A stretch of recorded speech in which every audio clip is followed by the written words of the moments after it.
Thanks for staying with us here on Sunrise. Good morning to you wherever you are. Thank you for tuning in. Good morning to people who watch us on the traditional TV, who watch us on a device, whether small or large. We welcome you. Well, Infertility Awareness Month is here, and often when couples struggle with fertility, the conversation tends to focus on women. But it does take two, right? Tango, It does take two. Obstetrician and infertility specialist Dr. Loxley Christie is here to break down the realities of male infertility, the myths that still linger, and how a lack of knowledge might be keeping you on the gelding truck. That's such a pejorative statement. Very much so. But Doc, welcome to the show. Thank you for being here, Doc. No, thanks for having me. No, I had the pleasure of being on a panel with Doc some months ago. And when he brought it to the fore that infertility in a couple is actually 50-50, right? It's much the woman as it can be the man. Right. And I was looking like, really? And for so long, women have borne the stress and the stigma of being infertile. And we know the pejorative terms that are often ascribed to those types of women. When really and truly, in fact, it can be the man. Yes. And I know of a particular case where a couple got divorced because the husband was like, oh, you can't have the pitney, you're not the pitney. And Dennis, I kid you not, she got with somebody else and thereafter 3 children. 3, yes. Bam. Bam, bam. I know of a case like And that, I'm saying to myself, look at it. Are you going to find it? But him find it. So, Doc, really, talk to us about male infertility. And what does that mean? All right, so male factor infertility occurs when a couple been trying over a period of time, typically what we accept to be a year, to get pregnant, and it does not happen, and the diagnosis is attributed to the male. So in other words, if that female, as you had indicated, was with another fertile male, they would have become pregnant. Okay. What are the reasons, or how does male infertility present in the population? So quite often,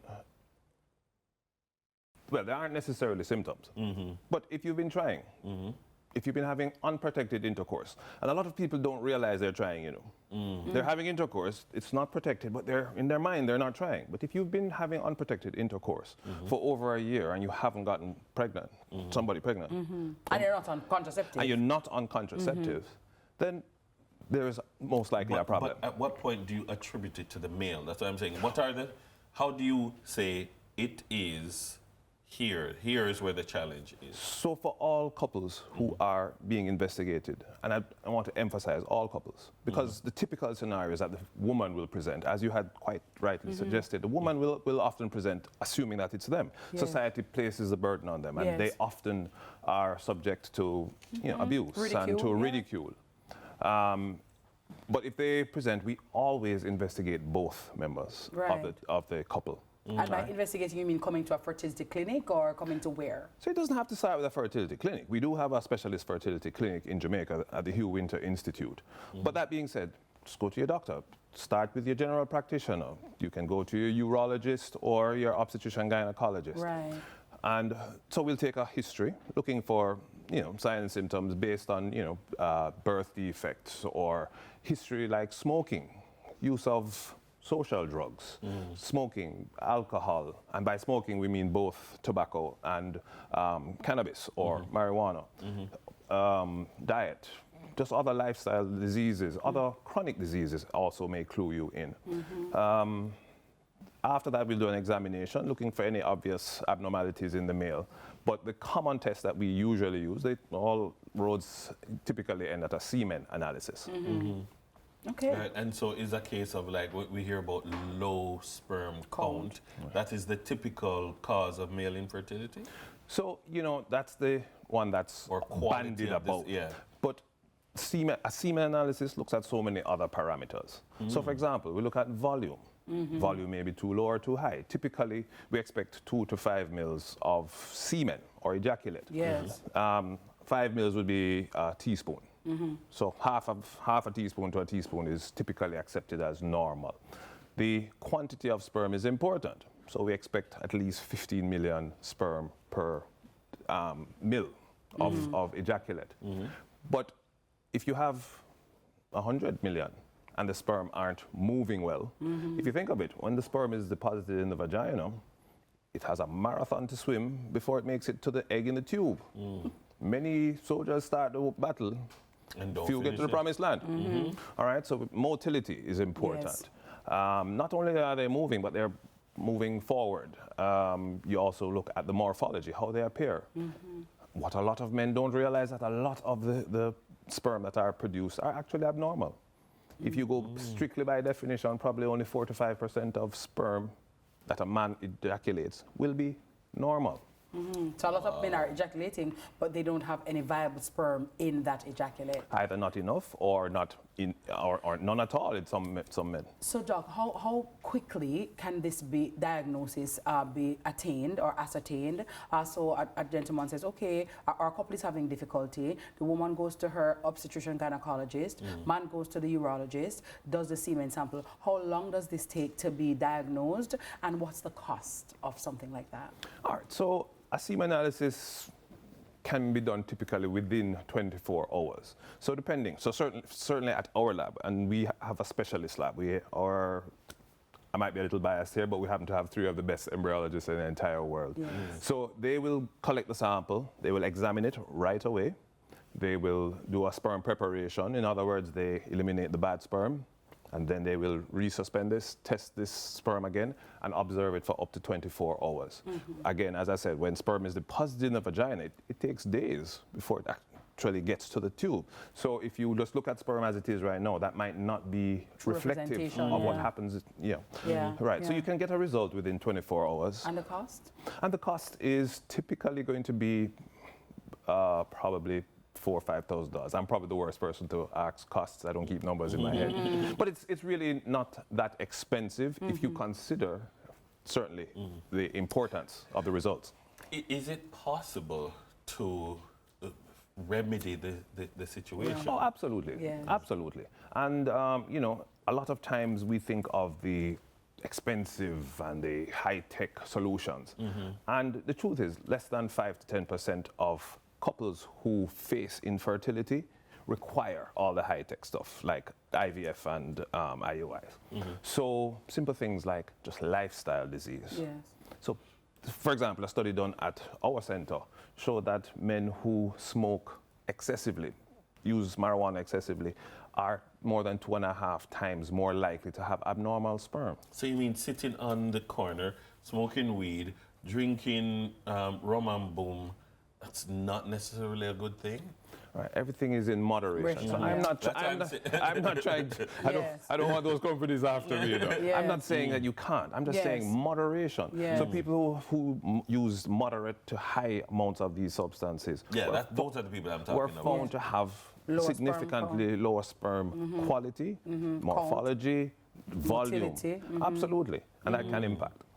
And many a times, people who are sitting on the corner smoking and drinking are not eating properly. Absolutely. So diet also contributes. It contributes to things like obesity, and obesity is linked to lower sperm quality. Chronic diseases.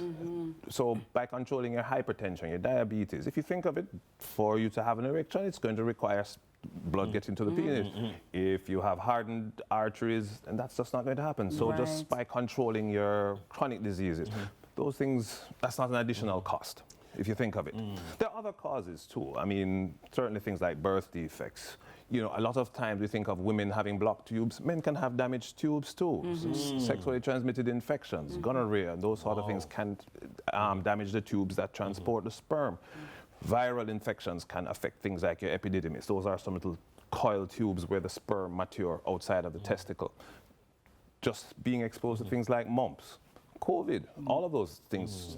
Just having fever. Is it possible, Doc, for two people who individually don't have any problems in themselves, but together They're just not incompatible? compatible? Well, Is it possible? Well, yes. So there, about 10 to 15% of the times when we investigate couples, it's unexplained.